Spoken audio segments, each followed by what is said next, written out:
Branco, dis-moi, juste une petite question. Pourquoi il n'y a pas d'homme politique là? Pourquoi il n'y a pas de merdia là? Excusez-moi, tous ceux qui sont là pour aller sauter sur quand il y a un arabe ou quand il y a un. Voyez, quand il y a une femme qui porte le voile. Pourquoi ils ne sont pas là avec vous là? Pourquoi ils ne sont pas là? Mais parce qu'on les menace. Parce qu'en fait, on est aujourd'hui la principale menace à ce système politique. Parce que j'ai été un peu fabriqué par ce système. De survivre en trahissant le système politique dominant. Et donc, en fait, ils savent très bien le danger que ça représente. Parce que vous me placez sur un plateau face à des Bardella, des Attal et ainsi de suite. Et vous imaginez bien le résultat assez rapidement. Donc tout ce qu'ils doivent faire, c'est éviter qu'on se retrouve dans cette situation-là. Parce que là, sinon, la bascule ira à une vitesse extraordinaire. Donc du coup, on est dans... C'est pour ça, c'est pas involontaire. C'est très volontaire qu'il y ait une absence de la part de ces... Ils ont peur d'un cheval de Troie, c'est ça? Ils ont peur de se faire basculer. Ils ont peur de la chute. Il n'y a plus de cheval de Troie parce que là, on la joue un peu transparente. Hein. J'ai pas tenté la stratégie du cheval de Troie. On a décidé d'y aller à front ouvert.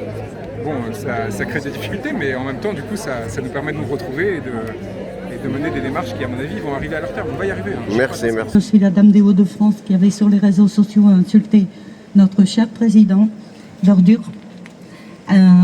Chose qui ne se fait pas. On est venu m'interpeller chez moi au matin pour 8 heures de garde à vue et ensuite déféré au parquet directement.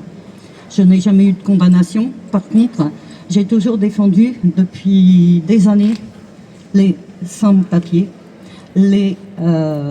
également les sans-logement, et aujourd'hui je travaille dans le logement social. Et c'est une continuité justement de ce qui a fait mon parcours. Donc d'autre part, j'ai été aussi gilet jaune, j'ai déclaré des manifestations gilet jaune. J'ai été également anti-pass, j'ai pas dit anti-vaccin, anti-pass, pass obligatoire, et j'ai manifesté aussi contre la réforme des retraites. Chose qui m'a valu justement qu'on m'interpelle, parce que justement on veut faire taire les citoyens qui sortent du lot. Et ça, aujourd'hui, ce sera encore pire aujourd'hui qu'il y a 2 ans où mon procès justement a eu lieu. Donc quand je témoigne pas pour faire peur aux gens. Je témoigne surtout pour dire je suis encore là, je suis toujours debout et je continue toujours le combat. Je crois au changement. J'ai été suffisamment berné dans ma vie de militant politique. J'ai voté Modem, j'ai voté Renaissance avec le premier mandat de machin et j'ai vu que ça ne changeait rien du tout. Qu'on répétait sans arrêt malgré les beaux discours. Donc c'est de droite, si j'ai bien compris. Je m'en fous de droite, de gauche, ouais, mais justement, machin, royaliste. Renaissance, elle n'est pas de gauche. Hein. Modem, c'était centre. Et Renaissance... Modem, c'est François Bayrou. Hein. Oui, c'est ça. Donc initialement, c'était mouvement démocrate, c'était plutôt central. Et parce que il a basculé depuis. Hein. Oui, mais parce que le Modem à l'époque s'était rallié à Macron, et c'est grâce, à mon avis, au mouvement politique et quand c'était le Modem qu'il a été élu, que j'étais dans cette mouvance-là. Mais j'ai ensuite été largement déchanté, comme beaucoup de gens qui ont voté pour le Macron à l'époque, parce qu'ils ne savaient pas encore les dessous de toutes ces magouilles. Quand on creuse un petit peu, on se rend compte que Macron, il a été mis là, mais il a été mis là parce qu'il voulait bien, et puis que c'est pas lui en fait qui gouverne. Et on est gouverné par un système qui n'est pas nos représentations que l'on croit être au niveau des sénateurs, au niveau des hommes politiques.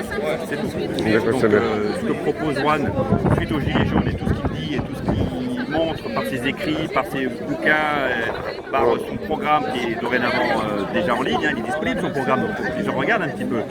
Et moi ce qui me plaît c'est ça, c'est qu'il faut arrêter de croire toujours à ce que nous disent les gens, de renverser tout ce système qui est corrompu jusqu'à la moelle, et que malheureusement il y a une grosse partie de la population qui ne croit plus en rien, et moi je crois qu'il faut faire confiance à ce mouvement et redonner du pouvoir au peuple, parce qu'on est plus... Tu crois qu'il aura les 500 signatures?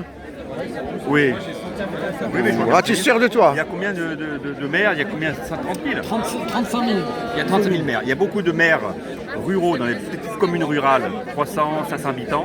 Il y en a un sacré paquet qui ne sont pas encartés, qui sont ni de droite ni de gauche, qui sont mis là parce qu'ils croient en la vie politique de leur petite commune. Et je pense qu'ils en ont aussi ras-le-bol de tout ce que leur fait les gouvernements successifs, en leur privant de certains privilèges, en leur donnant plus de responsabilités, en ne les soutenant pas, etc., etc. Donc eux aussi, parce qu'ils sont aussi citoyens mais responsables d'une collectivité, il y en a marre, donc effectivement c'est des petites communes, parce qu'il y a d'autres communes qui sont plus ou moins financièrement pieds et poings liés avec les intercos, avec des groupements politiques. Et là, c'est plus difficile parce qu'effectivement, s'ils savent qu'ils n'ont pas donné leur signature à tel candidat qui était supporté par la droite, la gauche, tous les partis que tu veux, ça risque ça risque de leur jouer des tours. En fait, moi, je crois au réveil populaire. Par exemple, regarde ce qui s'est passé à New York. On n'a jamais pensé qu'un mec orthodoxe peut venir, par exemple, peut devenir maire, tu vois. Et le mec, il a tous les trucs qu'on aime, nous, les gilets jaunes, la Palestine, la gna gna gna. Tu vois, et ça fait mal à la doxa, au gouvernement. Moi, je pense que il a ses chances. Branco, il a ses chances, à condition qu'il y ait un réveil populaire. Voilà. Ça veut dire, en fait, mais son objectif, c'est quand même de rassembler, pas sous une bannière politique, mais se rassembler tout le peuple français qui ne croit plus en rien sur quelques idées forces sur lesquelles il n'y aura pas d'intransigeance. Ah, Mélenchon, il dit la même chose, hein, avec son programme. Mélenchon dit la même chose, mais lui, il dit ne votez pas pour moi, votez pour l'avenir en commun. Donc, donc, si tu veux, il y a d'une part redonner le pouvoir au peuple. Tout ce qui est référendum d'initiative citoyenne, il y a ça. Lui, quand il sera élu, dans son programme, il le prévoit. Les premières choses qu'il va faire, c'est un certain nombre de mesures pour qu'il ait un petit peu les mains libres pour pouvoir effectivement mettre en place et faire tomber le système qui est un système complètement corrompu. Et s'il n'y arrive pas, ben c'est ce qui se passera dans notre pays, c'est-à-dire qu'on ne déracine pas les mauvaises herbes et puis les racines continuent à vivre et puis ça va repousser quoi. Mais tu es d'accord avec moi que c'est David contre Goliath en fait. Tu es d'accord avec moi que... D'accord, mais David a gagné quand même. Oui justement, mais il a gagné. C'est pas ça, c'est que je veux dire, pour être président, on pourrait être par exemple de haut fonctionnaire. Il faut déjà, par exemple en France, on dit que par exemple la présidentielle c'est quoi? C'est un homme et un peuple, tu vois, donc c'est d'abord un homme, mais ça c'est incarné dans l'esprit des gens, alors que c'est faux. Alors que dans son esprit à lui, certes, le système, c'est ça. Est fait de telle façon que pour reprendre les mains, il faut, c'est pas le pouvoir législatif, parce qu'on s'est rendu compte que par le voie législative, les députés qu'on élit, après on croit que c'est qui va voter pour comme ça, puis une fois qu'ils sont à l'Assemblée nationale, on se rend compte qu'ils ont pressés par le mouvement politique qu'ils défendent, ils n'ont pas forcément les mêmes idées que quand ils étaient à la base et quand on discutait avec eux au coin d'un café, quoi. Voilà. Donc la seule chance pour le moment pour faire tomber le système, c'est le niveau présidentiel. Voilà. Et effectivement, le niveau présidentiel, c'est un homme et puis un peuple. Donc là, prenons l'exemple de Macron, et je t'embête plus avec la dernière question. Prenons l'exemple. Pourquoi il a gagné? Il a gagné parce qu'il avait son portrait avec sa femme. C'est à peu près 70 magazines avec Marshall, comment il s'appelle déjà? Didier là.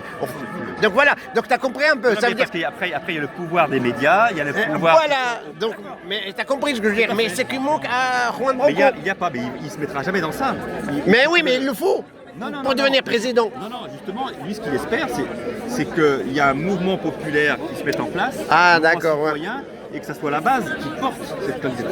Et pas les médias. Il compte pas les médias parce que les médias c'est des médias pourris. Donc il y a une obligation, si effectivement il a des signatures, s'il est candidat officiel, il y a une obligation qui sera respectée ou pas, mais ça je compte sur lui pour qu'il signale qu'il faut respecter le temps de parole, etc. D'autres petits candidats dans les élections précédentes avaient leurs 500 signatures, étaient des candidats officiels. Asselineau par exemple, oui. Asselineau est ce qu'on appelait les petits candidats. Et il sait ce problème-là, il le connaît très bien. Il a discuté avec justement ces petits candidats qui ont été plus ou moins écartés. Mais en principe, s'il a les signatures et s'il est officiellement candidat, je pense qu'il fera le nécessaire pour avoir le même temps de parole et pour avoir la même place sur le plan des médias. Alors, les médias classiques, mais il y a aussi d'autres médias. Il y a les médias indépendants. Et il joue aussi beaucoup, et c'est un petit peu le fait du mouvement, c'est que le mouvement actuellement et tout ce qu'il dit, il n'est pas relayé par les médias. C'est ce que j'ai dit, voilà, je lui ai posé la question. Il est quand même porté par des mouvements citoyens, il y a quand même certaines personnalités qui ont leur propre réseau et leurs propres médias indépendants qui le relaient. Il a été invité sur pas mal de plateaux.